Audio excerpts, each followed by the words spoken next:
Salut à toutes et tous, c'est Yacine. Bienvenue dans ce nouvel épisode de Dans la tête d'un CEO, d'une CEO, pas que CEO d'ailleurs. Bref, grand plaisir, je vais même pas la présenter, je vais surtout lui dire quel est ton pays préféré, Inès. Attention, t'as le droit à un seul choix. Un seul choix. Ouais, choisis Mais bien. non, je peux pas parce que... Bon, je vais dire le Brésil, mais en réalité, je suis désolée. Je sais, c'est le Sympa Maroc. l'empreinte carbone du Brésil, hein, pour y aller, hein. Ouais, je sais. Ah, t'es horrible de me dire Ah bah ça. je sais pas, à 3 heures, Mais il y c'est a, pour il y a ça que... des pays très sympas. Tu veux vraiment pas citer mon pays, quoi. Si, le Maroc, mais j'adore les deux. Mais j'ai une connexion au Brésil qui est dingue. Mais j'ai la même avec le Maroc, c'est différent.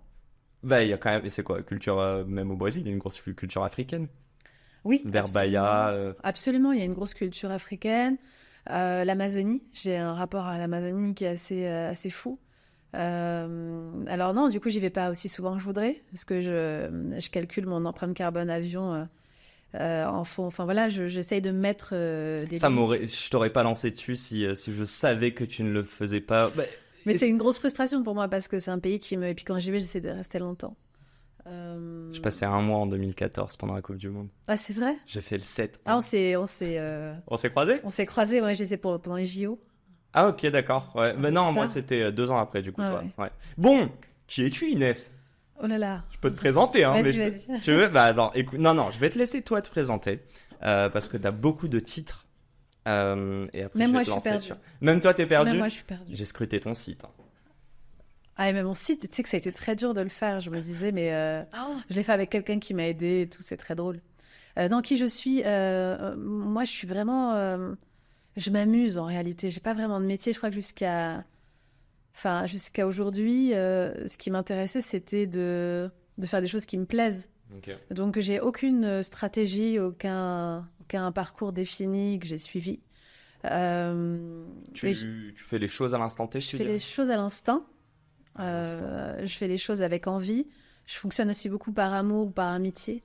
Mais je suis très instinctive, ça c'est évident. C'est peut-être mon premier flair. Ok. Ma première réflexion vient de mon instinct. Et du fait, je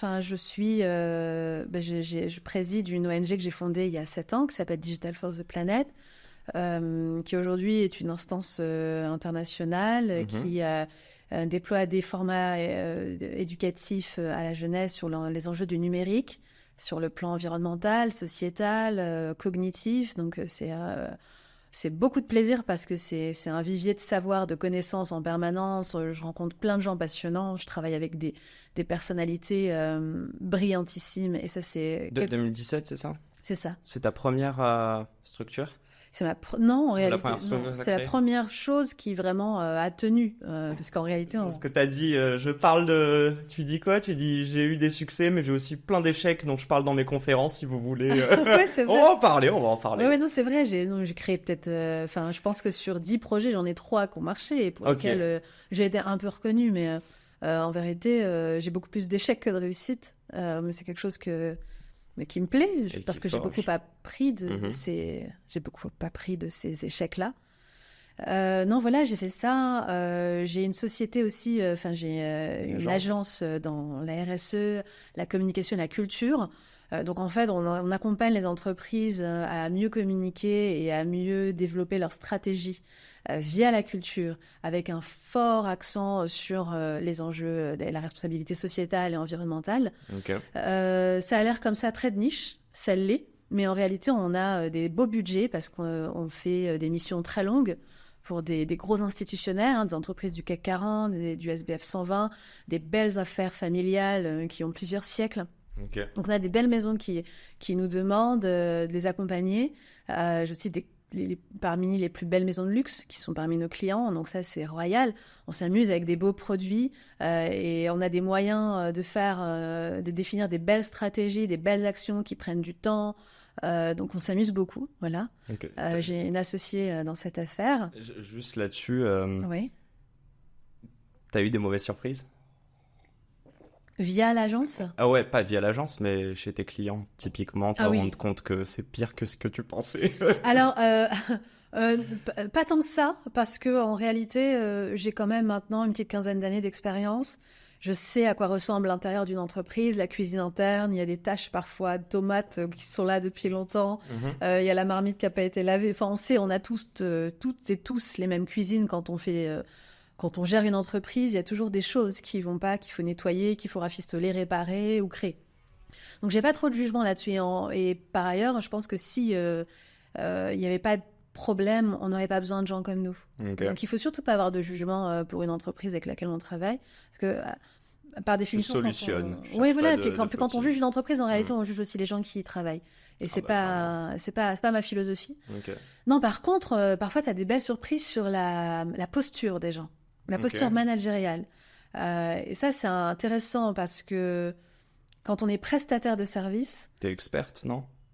Comment? T'arrives sous une posture d'experte? Mais c'est ça qui est dingue, c'est que pourtant j'ai une reconnaissance, je suis médiatisée, j'ai une posture de spécialiste, j'ai écrit un livre économique et environnemental, et donc je bénéficie de beaucoup d'égards. Quand j'arrive dans une entreprise, je ne suis pas n'importe quel prestataire, je suis Inès Lonarduzzi. Et malgré ça, parfois on est malmené. Ah ouais?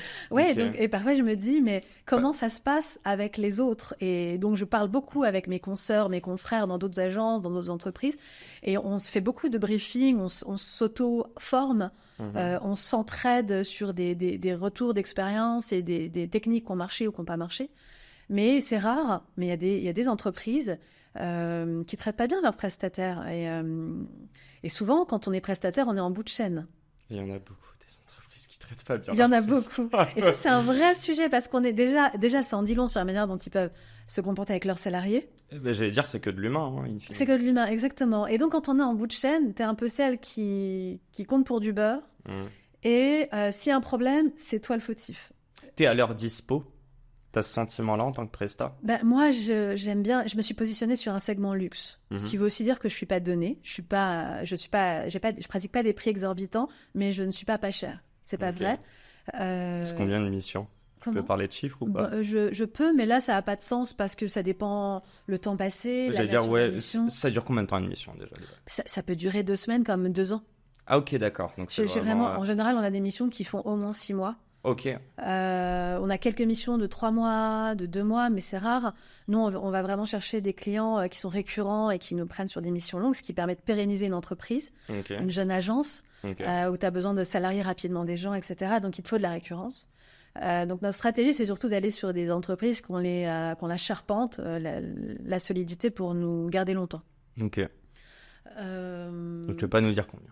Mais non, si, mais il faudrait que j'ai un... Bon, c'est un bon business, le conseil, ou pas? Bah, c'est un bon business. Il faut aimer les gens. Oui, non, ça c'est une certitude. Et oui, on dit qu'on bosse beaucoup, mais on gagne bien sa vie. On gagne bien sa vie. C'est important pour moi de bien gagner ma vie. On va parler ça. Ça c'est certain. Je fais rien qui soit peu rémunérateur. Ou alors, c'est dans ma partie et ma casquette associative que j'ai beaucoup faite sur l'ONG que j'ai développée. J'ai jamais pris 1 euro de salaire. C'est quelque chose que je fais parce que c'est important pour moi en tant que citoyenne. Ça n'empêche pas de payer une équipe. Ok. Bah alors attends. Ouais, parce que là on part dans tous les sens. Beaucoup de sujets. Bon. Je t'ai dit, tu m'as dit présente-toi. J'ai dit présente-moi toi. Tu m'as dit non toi. J'ai dit bah t'es... Tu l'as pas dit, mais... T'es prévenu. Donc, tu l'as dit, en 2021, tu as écrit un essai. Là, tu es en train de réaliser un documentaire. Exactement. Attends, je vais pas spoiler des trucs. Qu'est-ce que tu es en train de... Non, mais parce que je sais pas. Tu m'as dit un truc avant, on peut le dire? Oui, vas-y. Ok, donc il y a aussi, tu m'as dit une série plus une BD? Un dessin animé. Un dessin animé, c'est ça. Enfin, un film d'animation. Ok, donc un film d'animation. Ok, oui. La question est assez simple. Elle ressemble à quoi tes journées? Aujourd'hui, on trahit un peu, mais on est chez toi. T'as des bureaux ou pas? Ouais, j'ai des bureaux. Ok.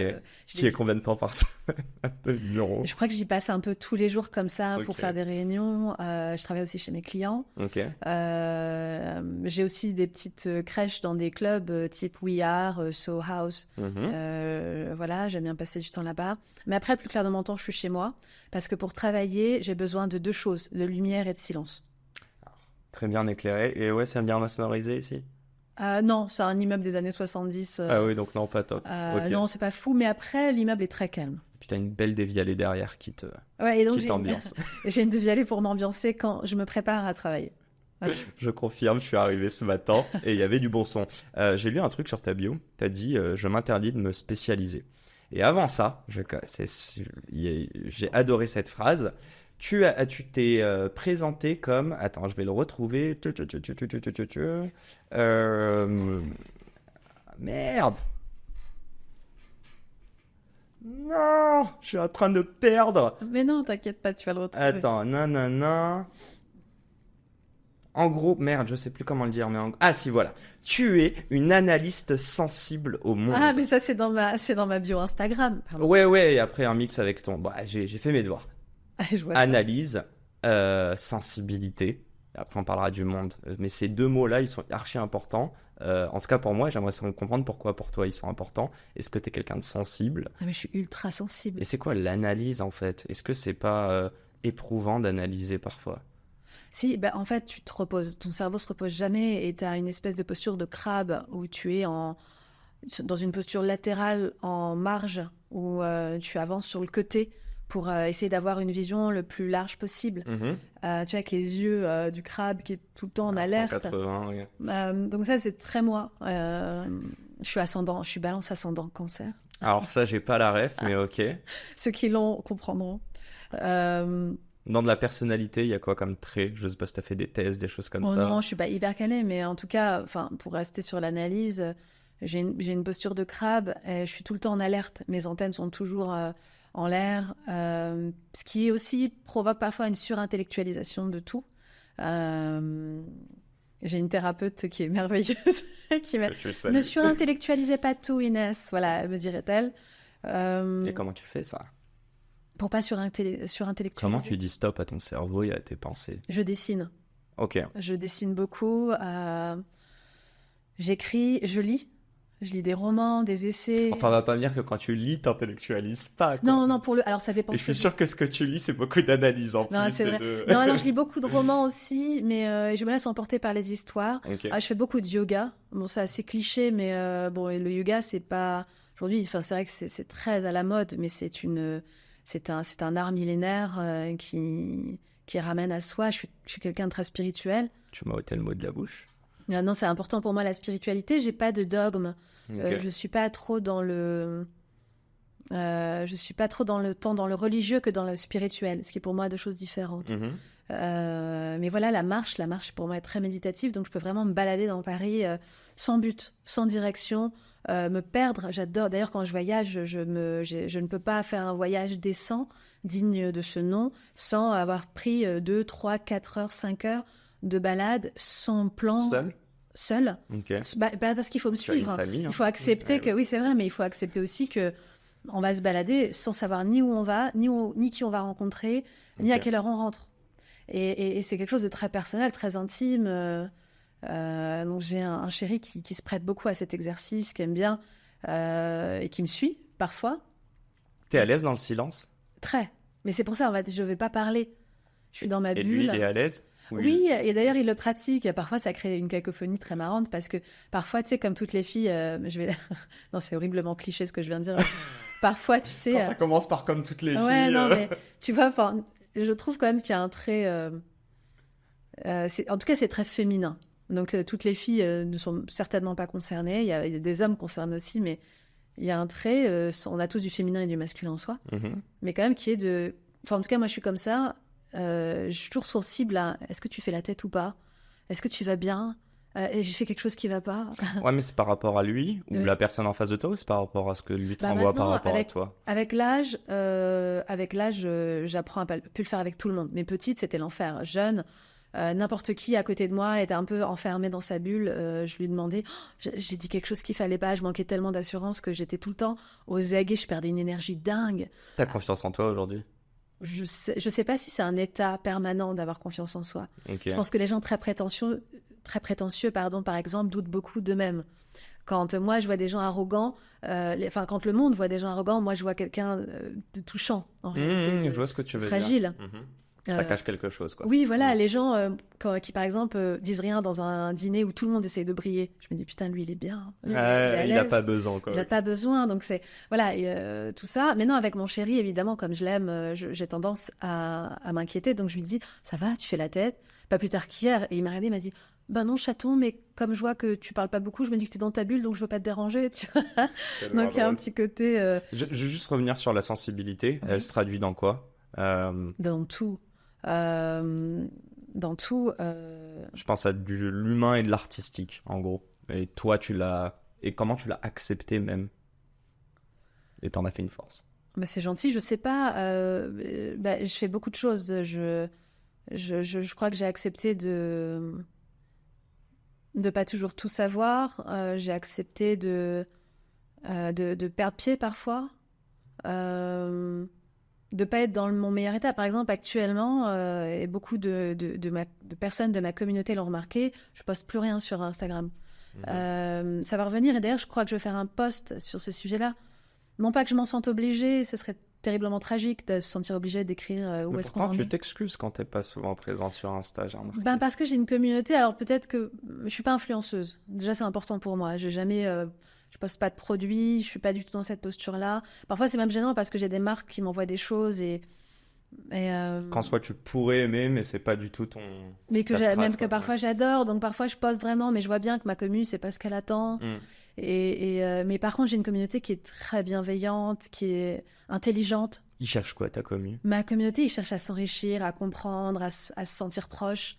Euh, ils veulent devenir plus intelligents. C'est des gens qui, moi, ils m'apprennent beaucoup. Ils sont très exigeants même avec moi. Tu vois, moi, je le vois quand je pose des trucs un peu faciles. Et En mode hop, hop, hop. même j'ai peut-être quelques unfollow, quoi, tu vois, parce que je me dis, ils me passent rien, tu vois. Moi, j'ai des copines, elles postent des trucs hyper lèges. Et Après, au c'est ton contraire. positionnement. Mais ouais, et elles, pour le même post, elles vont prendre des milliers de likes. Mhm. Moi, je vais faire un moins 70% sur ma performance. Et du coup, je trouve ça un peu écœurant, en tout cas en ce qui me concerne, parce que c'est pas moi. Et je me dis, non, mais attends, tu cherches pas la perf sur ton compte Instagram. Donc, je crois que, non, si j'ai envie de l'écrire, c'est parce que je la rencontre, ma communauté. Je suis pas très virtuelle, en fait, comme fille. Je fais beaucoup de conférences, Mhm. je fais des rendez-vous. Et ils viennent me voir. J'ai des gens qui viennent me voir de Milan, qui viennent me voir de Madrid, qui viennent me voir d'Amsterdam. J'ai une femme qui est venue à une de mes conférences, qui vient de Belgrade. Elle Ok. était en voyage à Rome. Elle a vu sur les réseaux que je faisais Mais un non. événement. Elle a pris un train. Elle a changé son emploi du temps pour faire un aller-retour express Paris-Rome.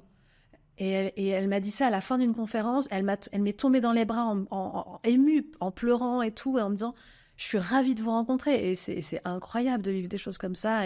Et donc, on dépasse l'enjeu de ta performance Instagram. Ok. Donc tu fais clairement pas pour des stats. Non, on est sur l'impact que tu as sur les gens et la responsabilité que tu peux avoir, en fait.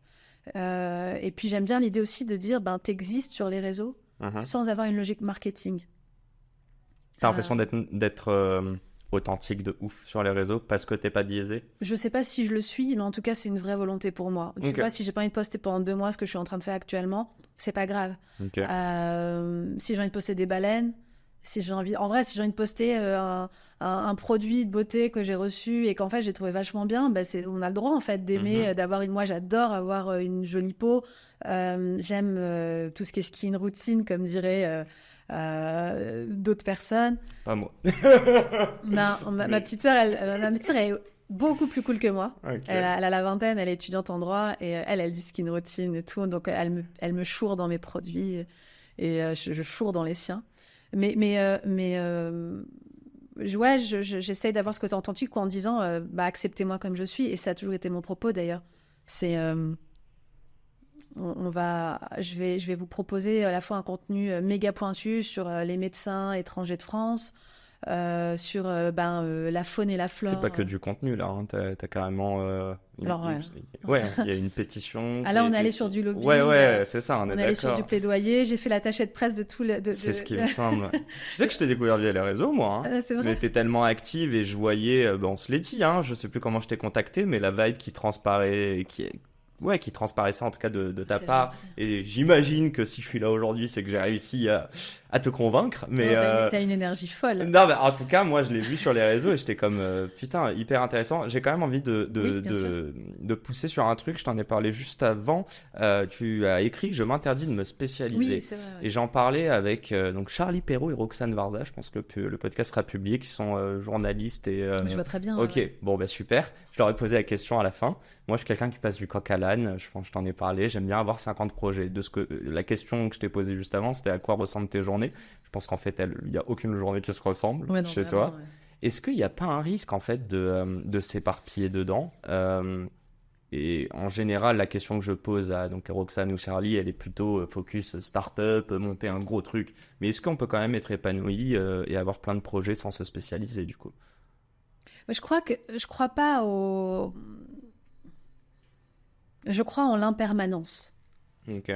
Rien n'est fait pour que ce soit permanent et définitif. Je crois beaucoup au cycle.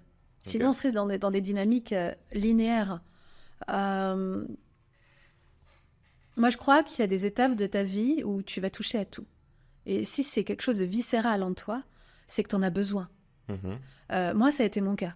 Je ne pouvais pas me contenter. Et pourtant, plus jeune, on m'a dit, mais tu t'éparpilles, tu vas rien faire de concret. Mhm. Il se trouve que j'ai fait des choses concrètes. Après, ça me coûte en énergie, en temps, en capacité à compartimenter mon cerveau pour avoir plusieurs casquettes, Mhm. à la fois citoyenne, femme d'entreprise, enfin entrepreneur, pardon, artiste, écrivain, etc. Donc tout ça, ça demande déjà une gymnastique mentale qui est importante.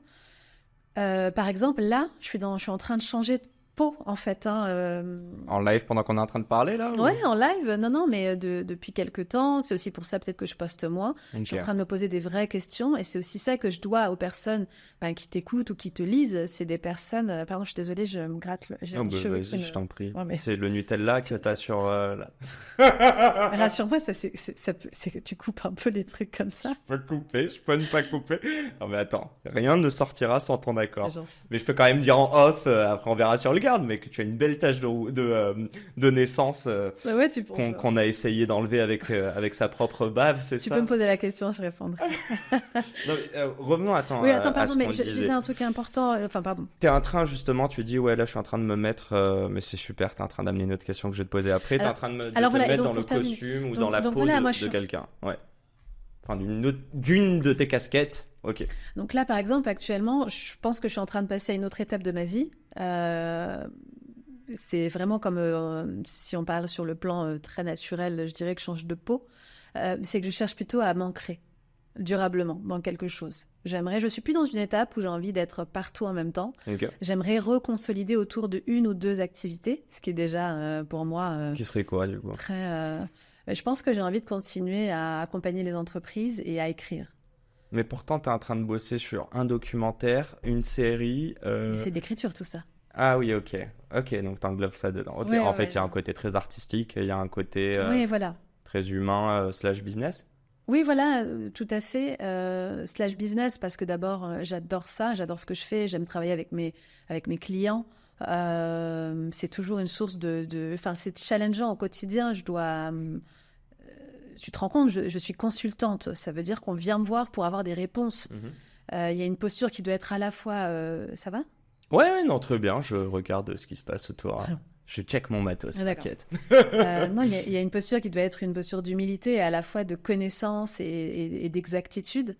Et puis aussi parce que les métiers d'écrivain, de scénariste, de réalisateur sont des métiers bourgeois. Des métiers bourgeois où tu ne gagnes pas d'argent tout de suite. Hein. Par exemple, dans le cadre d'un film, et seulement s'il marche, tu commences à cash-outer 2, 3, 4 ans après. Ok. Après le début du projet, quand tu as commencé à écrire. Pareil pour un livre. Un livre, en réalité, ça Là, rémunère très mal. Hein. t'es pas rémunéré, par exemple, sur tes travaux d'écriture? Si, mais très peu par rapport à ce que je peux gagner quand je donne une conférence ou quand Ok. j'ai un contrat avec une entreprise en tant que consultante. Mhm. C'est ridicule. Tu le fais même pas, tu le fais vraiment pour la beauté du geste. Je suis professeure à Sciences Po aussi. C'est pareil, ce sont des métiers où moi j'ai pas un temps plein, mais ce sont des métiers que tu fais aussi parce que c'est très beau de le faire.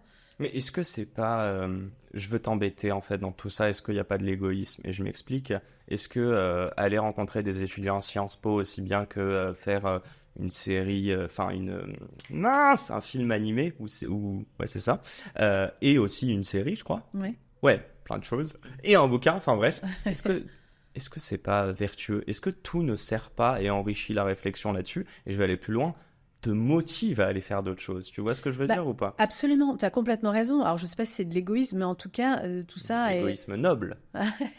Non, mais ça se nourrit et moi, ça me permet de rester. Souvent, ce que j'ai dit quand on m'a dit, mais tu fais plein de trucs en même temps, je dis, mais en fait, je serais incapable de faire bien quelque chose sans faire l'autre.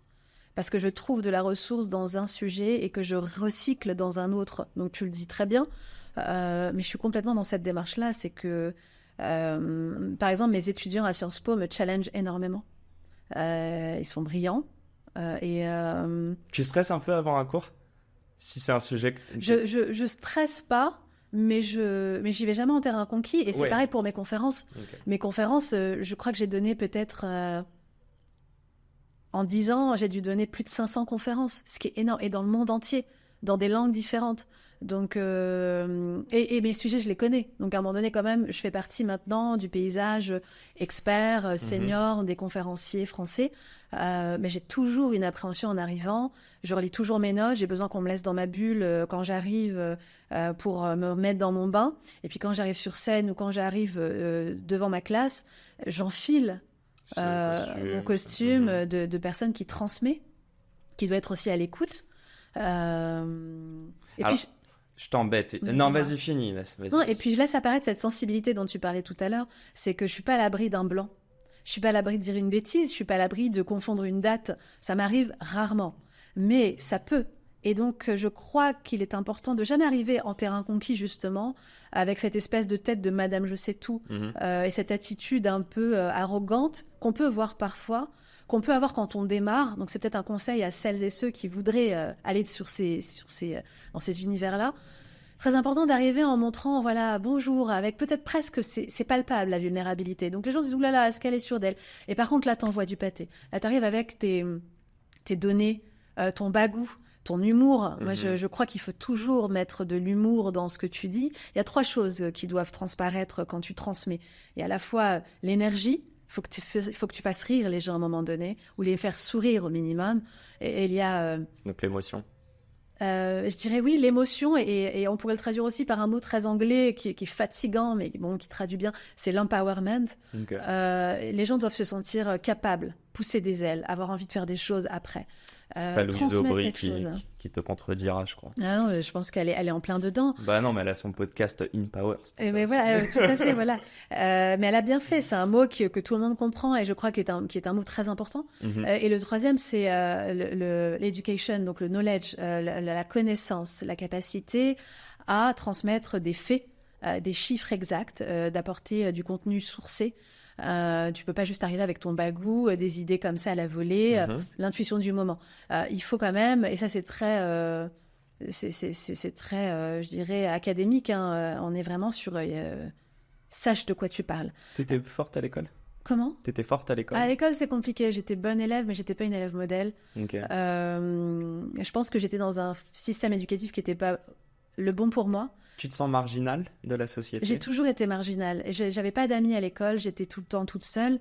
Bon, je jump dessus, je suis obligé. C'est ma question depuis tout à l'heure. Juste après, on va parler d'éducation. Je pense que c'est un truc qui, toi, t'anime énormément. Et j'ai vraiment envie d'en parler. Je dis ça parce que le temps file. À quel moment t'as réussi à t'accepter, à accepter que t'allais pas rentrer dans un moule et du coup, à me raconter tout ce que tu me racontes là depuis le début du podcast avec plutôt de l'engouement et de manière positive. Quand est-ce que tu t'es découverte? Je pense vraiment que je me découvre vraiment au fil du temps. J'ai pas fini de me découvrir et c'est assez fascinant. Je trouve que c'est. Faut pas se dire, oh, la réponse. Il n'y a pas de moment où. Il y a un déclic, oui, je l'ai eu, je pense que je l'ai eu vers 16 ans. Ok. Vers 16 ans. Tu peux nous dire un peu pourquoi ou bof, c'est perso? Bah, j'ai pas grandi dans une famille qui était la plus épanouie possible. Je viens d'une famille dysfonctionnelle et c'est pas grave, ça n'empêche pas. J'ai eu une maman formidable qui m'a transmis tout ce qu'elle a pu et plus encore. Mais voilà, je recommanderais pas mon enfance, enfin je souhaite pas mon enfance à qui que ce soit. Ça c'est personnel.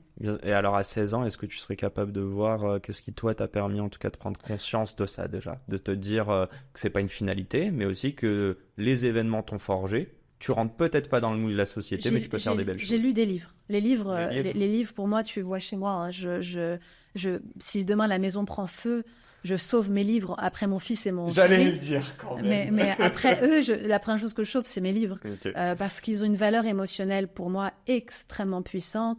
Ils portent tous mon nom. J'ai même un tampon, ce livre appartient à. Ah ouais j'ai la date d'achat, j'ai le tampon de la librairie ou du magasin. Il représente un moment de ta vie. Moi, j'ai ça avec la les date, musiques, beaucoup. Mais, okay. Ah oui, alors les musiques, pareil. Je sais exactement la première fois que j'ai écouté une musique, une chanson. Tu te rappelles une émotion, un moment, une...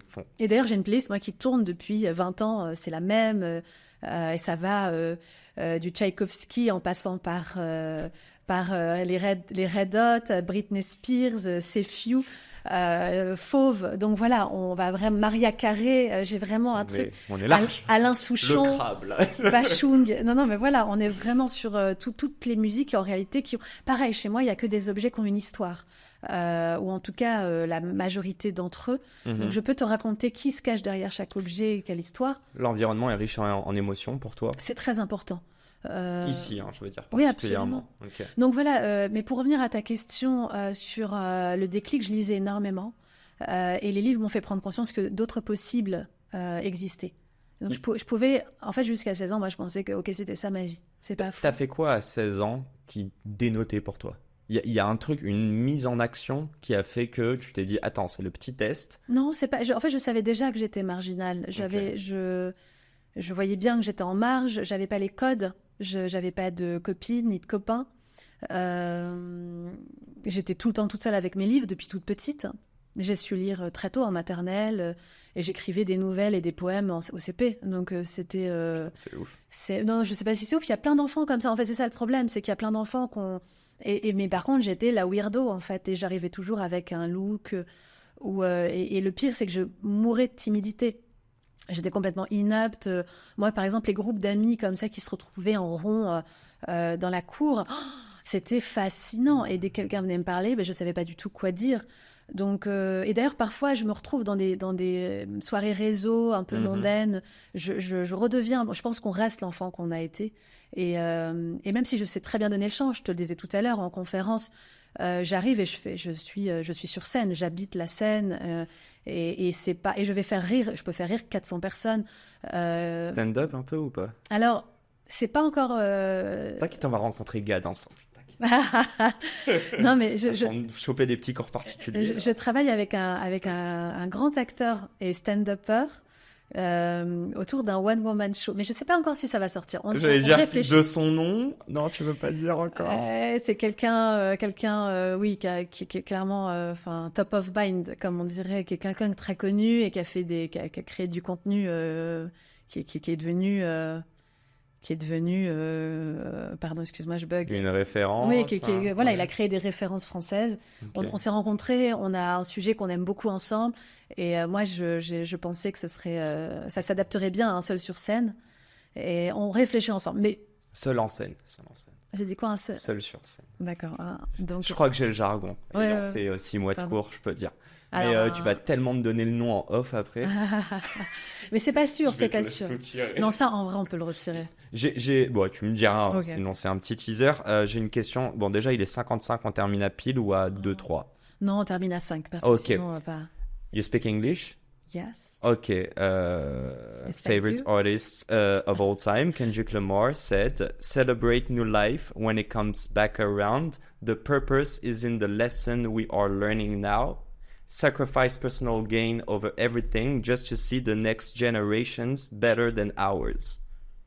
Déjà, as-tu compris mon anglais ou pas? Oui, tu parles très bien anglais. Thanks, mom. Enfin, dédicace à mom plutôt. Je pense qu'on parle d'éducation et de retransmettre.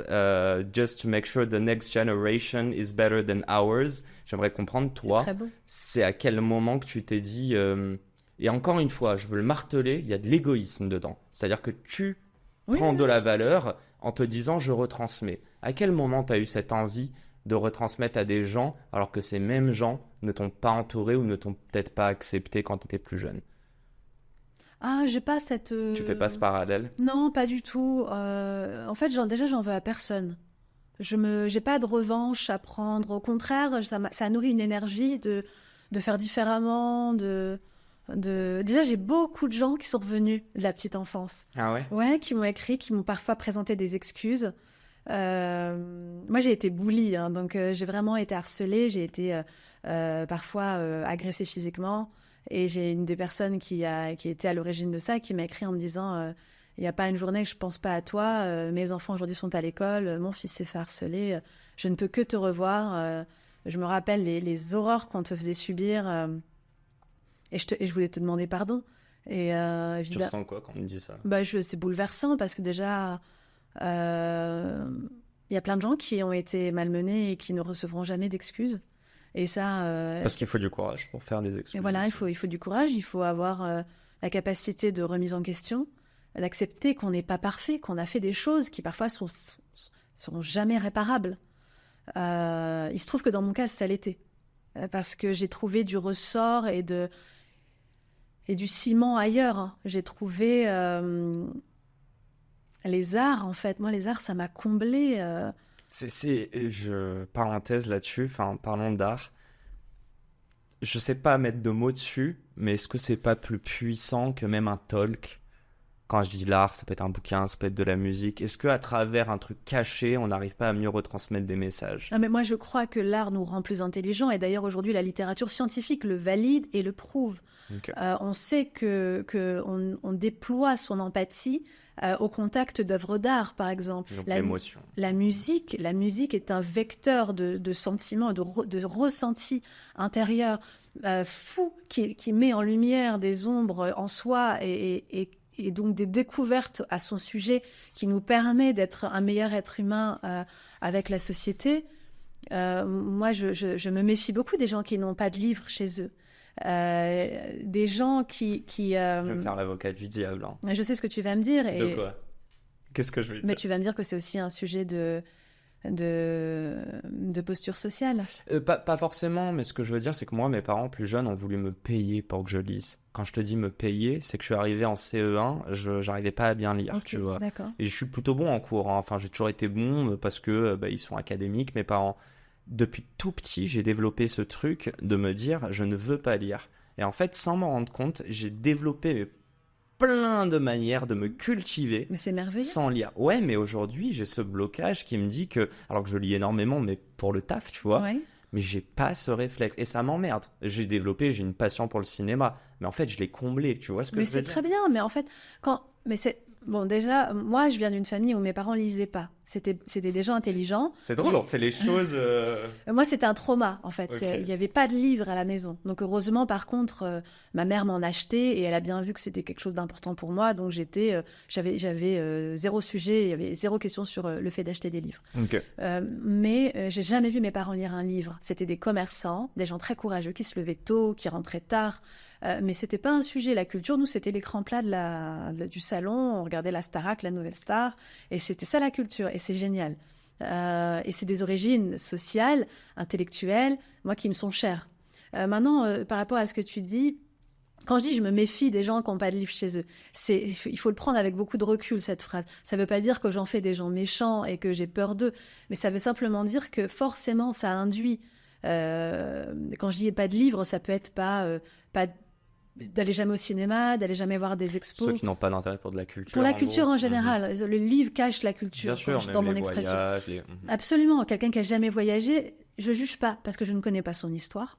Et parfois les Mais il livres. passe à côté d'une richesse. Il ou elle. Et c'est pas ça, c'est que je ne suis pas sûre qu'on soit câblé de la même manière et qu'on ait les mêmes canaux de communication et de compréhension des choses et donc la même vision du monde. Donc ça ne veut pas dire que je ne crée pas de relation avec cette personne-là. Mais par contre, je sais qu'elle a potentiellement une limite parce que la culture, quoi qu'il arrive, permet une émancipation de l'être que rien d'autre ne permet. C'est pour ça que je milite dans mes activités citoyennes pour une ouverture la plus large possible de la culture à tout le monde. Et il faut reconnaître qu'en France, on est quand même très bien lotis, même si on peut faire encore plein d'efforts. Mais pour avoir vécu dans d'autres pays, il faut aussi reconnaître que, et c'est ce qu'il faut préserver, parce qu'aujourd'hui c'est en péril, hein. On est en train justement de libéraliser, de privatiser énormément de choses, commencer par l'éducation nationale, qui se paupérise, l'hôpital public. La culture, évidemment, on ne va pas y couper. On voit bien les coupes budgétaires affolantes qu'on a reçues là dans ce nouveau mandat. Donc pour moi, c'est hyper important de militer pour l'accès à la plus belle des cultures, à la plus élitiste des cultures, au plus grand nombre, parce que je crois que c'est ce qui fait de nous des êtres humains de très haute qualité. Surtout vu l'héritage qu'on a en France, et je parle pour toi comme pour Encore moi, plus, mais bien qu'on sûr. a aussi notre double culture. Absolument. Je pense nous enrichit. On va très vite terminer. Je suis désolée. Mais non, tu rigoles. Tu m'as donné. En fait, je suis en mode merde, faut qu'on fasse un deuxième podcast. Mais c'est pas grave. Je l'ai déjà fait avec d'autres gens. Je veux parler de mimétisme. Oui. Je suis persuadé qu'on endosse le costume trop grand pour nous de personnes qu'on admire avant un jour, en fait, de se rendre compte que même si on fake, aujourd'hui on l'est. Je vais te donner un exemple. On ne devient pas adulte. On se prend pour un adulte, on boit des cafés, on a 15-16 ans, on n'aime pas ça. C'est tellement vrai. Et aujourd'hui, on boit un café tous les matins. Passons, j'aimerais savoir, est-ce qu'il y a une personne, parce que tu as tellement de casquettes que tu as accumulées au cours de ta vie, qui n'est clairement pas finie. Bref, là c'est très bizarre. Non, mais pour revenir, de qui t'as endossé le costume trop grand, sans presque y croire, mais tu t'es prêté au jeu? Ça peut être plusieurs personnes sur la même activité, hein, mais... Non, en fait, j'ai eu très peu de rôle modèle parce que à notre époque, les filles biculturelles, on n'avait pas beaucoup. Ça, c'est peut-être un discours que tu recevras très souvent, que tu as certainement déjà reçu de la part de jeunes femmes biculturelles.